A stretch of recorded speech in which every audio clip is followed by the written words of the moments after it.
So first of all, let's go through why exactly New Year's resolutions don't work. I mean, I make them every single year, and I think by even like month 3, I abandon them. They're just too hard. They're just too hard to stick to.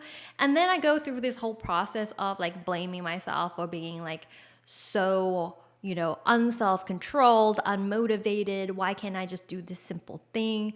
And I think, to be honest, New Year's resolution has like well-meaning to it. I think it is really, really good to have a time in the year where you're gonna sit down and be like, let's improve myself. But personally, I think it's better to just do that kind of like every day or every week and not have to wait till the end of the year to do that. Self-improvement is a daily practice. And the reason why I want to make these podcasts is like, I want you guys to go on that journey of self-improvement to make life beautiful. And it's a regular thing. We have to be thinking about it all the time.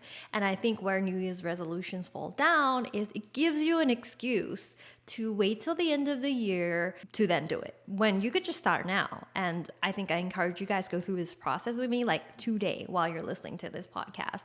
So the first reason why I think New Year's resolutions don't work is because we wait a whole year to make that resolution. Things build up, right? And then so your list of resolutions are very huge and they're very long because they're a buildup of all these things you weren't happy about yourself with for a whole year. So these goals tend to be big. They tend to be really unsurmountable. And I think that's part of the reason why like I get so demotivated on them. So for me, for the past, like I don't even know how long I remember, my New Year's resolutions goals were like pretty much the same thing. It's like go to the gym, get regular exercise, get healthy, get rid of my bad habits, and like do better in my career, keep my promises, and do things and turn up on time. Things like that. When I think back to the past 10 years of my fitness routines, I have never really stuck to them for that long. My health has gone up and down, and sometimes I eat well, but there are times when I just don't eat well.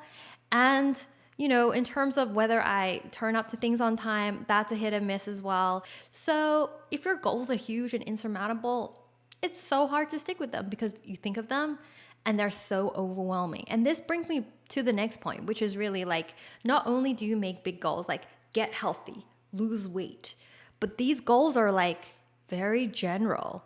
Like I am so guilty of this, but when I make New Year's resolutions, I'm almost too scared to put a number on things, whether I'm self-sabotaging, whether I don't believe in myself, whether I don't have confidence.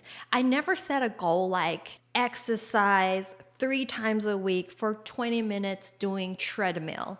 Like it never gets that specific. And I'm never like lose weight to, 42 kilograms by June. Like it's never that specific. And when it comes to like career, I'm never like make $500,000 this year. I kind of just be like, do your best. And that means that if I fail, like it's not visible that I failed, because who knows if you really failed getting healthy or if you really failed losing weight. Like what if you lost like a kilo in the first month? You're like doing it and you can give yourself a clap, and that's when you stop doing it, and that's when you don't stick to it. So it's like really be specific. And sometimes like if you're doing New Year's resolution again for like the whole year, it's like, how do you know where you're going to be in December? Like it's so hard to do specific goals for such a long period of time. And it also seems really, really far away. So you feel like you have so much time during the year to achieve it. It's like, well, if I want to be 42 kilos by December, I can start in November and then like kind of eat all the junk food for the first half of the year, and I'll still make it by next year's New Year's resolution. But the only person you're really fooling is yourself, and the only person not benefiting from this weight loss or this getting healthier or this getting better at, your career and finances is yourself. It's like, no one really cares about whether you do it, except it'll affect your own life. So it's kind of like the specificness of New Year's resolutions are never really there. And if you're one of those exceptions that make super specific New Year's goals, like comment down below. We really need to know how you do it and what you do, because we could all learn from that. But majority of New Year's resolutions are just so vague and general.